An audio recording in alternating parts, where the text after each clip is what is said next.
Coming up in this week's episode, we're going to talk about a few processor launches, some interesting news about the new Xbox consoles and FPS boost, and finally, another RTX 3060 fail.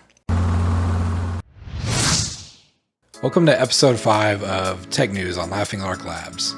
Today we're going to start off by talking about the EPYC Milan processor launch. EPYC first launched back in June 2017.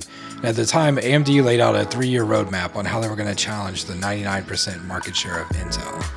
This latest processor continues to make good on that roadmap. EPYC Milan now offers a wide range of different CPUs based on if you need per-core performance or you need a large core count. The highest core count that you can get in this new processor is 64 cores rather than the rumored 96 cores. This latest EPYC processor moves to the Zen 3 architecture. This means that there are 8 cores per complex rather than 4, and this has caused a 20 to 25% uplift across multiple kinds of workloads. Another change with Milan is that it now offers 6-channel memory layouts in addition to the previous 4 and 8, which means customers can now pick the right compromise between density and channels for their application. Overall, this puts Intel in a deeper hole than they were after the previous EPYC Rome launch. Speaking of Intel, on Tuesday they launched the 11th gen processors for desktop. These processors are still on the 14 nanometer process node, but some architecture features from the 10 nanometer process node have been backported to it. Due to the backporting and a couple of other reasons, this processor drops down to 8 cores max compared to the previous generation's 10 cores max. Overall, Intel is claiming a 19% uplift in IPC, but we'll have to wait for independent benchmarking to confirm this.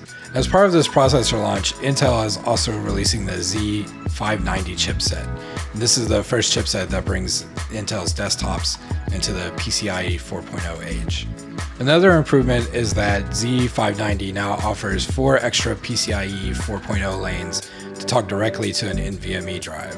This is a feature that has been present on all the Zen processors, so it brings Intel in line with AMD. These processors also support resizable bar, which lets a CPU talk directly to the VRAM on a GPU. This can boost performance under certain applications, and this is another feature that brings Intel's latest processor in line with the Zen 3 processors from AMD. Moving on to some gaming news, last week Microsoft announced a big list of Bethesda games that would be coming to Game Pass.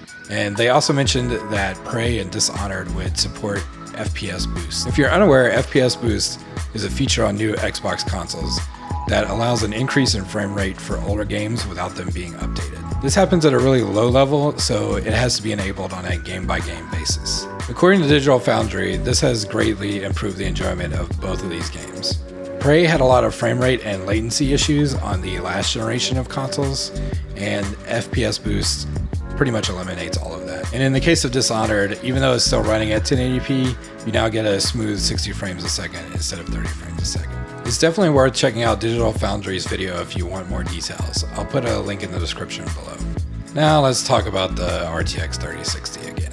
NVIDIA inadvertently released a driver to the Windows Insiders program that did not contain the limit for Ethereum mining. This probably won't make a very big difference at this point because most miners use Linux rather than Windows, but this is another example of how attempting to artificially limit a card just doesn't work out most of the time. That's it for this week's episode. As usual, I hope you found it interesting, and if you want more of this content, be sure to subscribe.